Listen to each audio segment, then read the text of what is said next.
These words by poet Emma Lazarus are inscribed on the base of the Statue of Liberty.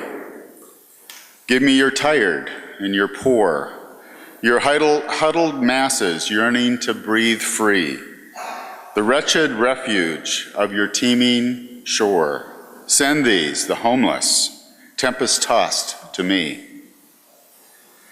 Lazarus expressed in her poem her faith for America as being a safe place for all the suffering of the world.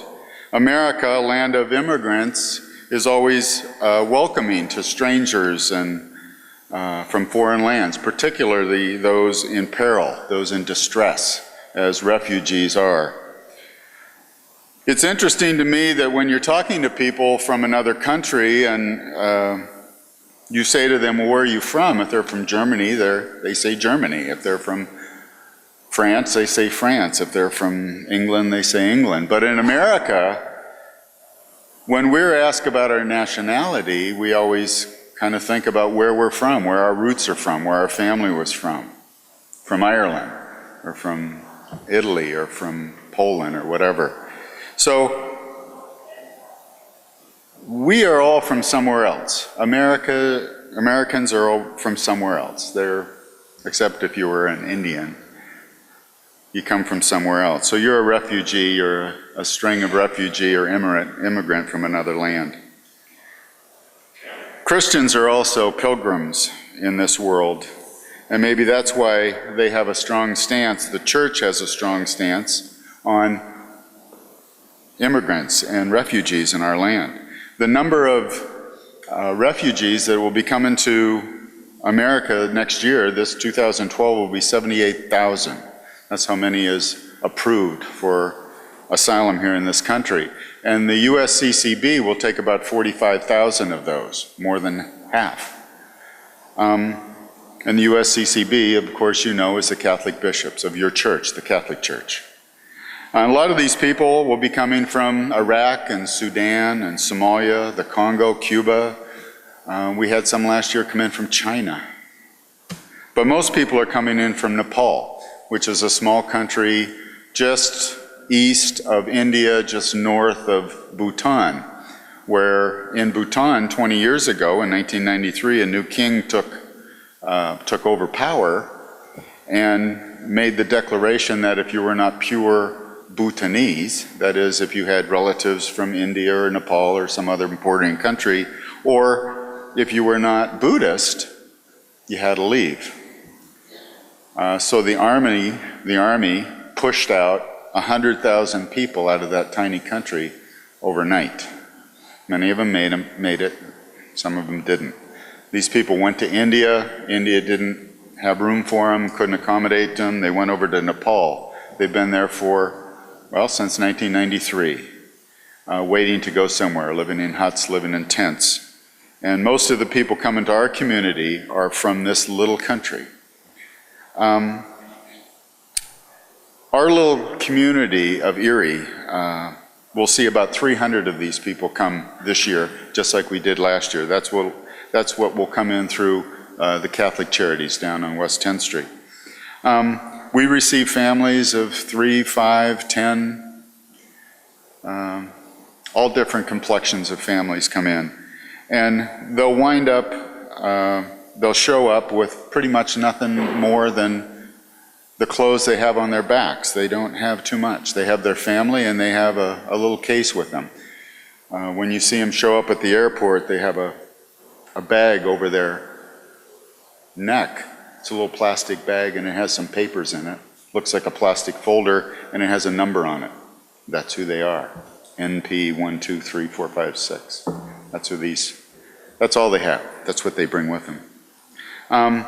Most of these people, they show up, they're from broken down, worn-torn countries all over the world.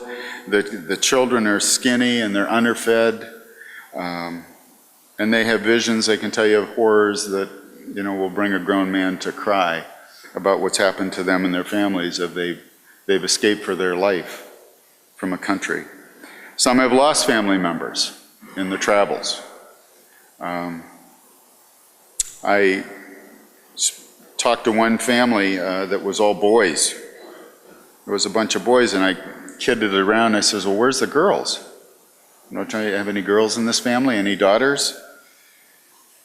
And they said that the daughters were traded off so they could buy food and supplies so the rest of the family could live. Took my breath away. Imagine tonight being ripped out of your home, from your family or from your neighborhood, forced to flee with only what you could carry. Your life threatened because you spoke the wrong words, or you were from the wrong tribe, or you had a different God than what was approved. This is a horror that in this country we don't see. We don't know anything about that. That does not happen over here. You know, these people, they'll show up at the airport or the bus station in the middle of the night with just their belongings, just their family and just their lives, waiting to come to a new life here in Erie, to go to an apartment and to get going with their lives. The workers at Catholic Charities will gather them up. It's like herding cats sometimes. And they'll take them to their first apartment where they'll begin to put their life back together. And they leave their homeland as just a memory. Most of them don't have a homeland anymore. It's just a memory in their mind to go home to. They can't go home to that. This is where the real work begins. Once they get here and they get into their apartment, they need to learn how to speak English. They need to go to school. They need to find a job. They need to pay rent. They need to buy food. The men need to register for the draft. They have to learn this new culture. They have to figure out where they're going to fit in, how they're going to fit in, where they're going to go. But all they want to do is live in peace, and they want to live in freedom. That's all they're looking for. They have a very short list of what they want for Christmas. Things we take for granted in our lives, our complex lives, they struggle to understand and to grasp. When they get a donation, their eyes light up like it's Christmas. One family got a dictionary, and they were holding it tight, just like it was gold or frankincense or something like that, because to them that dictionary represented the new word, the new squiggles, the new lines that they had to learn to have a new life. That was going to be their new language. They do not speak English, most of them, but there was no words needed by this family when they held that dictionary, because I could tell what they were thinking by a watery blink in their eye, the thanks in their eye. America is a generous country. It's very compassionate. It has compassionate roots and immigrant roots. Like I said, we're all from somewhere else, but mostly we have Christian roots, and that's where we get the connection to the pilgrim. I don't think this is by chance either. Our country is, the slogan, God sheds his light on thee. Well, if you believe in anything, you believe that God had to have a hand in America and who we are as a people, because he loves us and he graces us with abundance. So with that abundance, we give light to the world. We share it with the world. Refugees come to this country, as Emma believes, because it's a safe place, especially for the suffering and the outcast. Our Christian roots direct us also in the plight of refugees. Matthew 25, for I was hungry and you gave me something to eat. I was thirsty and you gave me something to drink. I was a stranger and you invited me in. I was naked and you clothed me. I was sick and in prison and you visited me. What you did for the least of these, you did for me.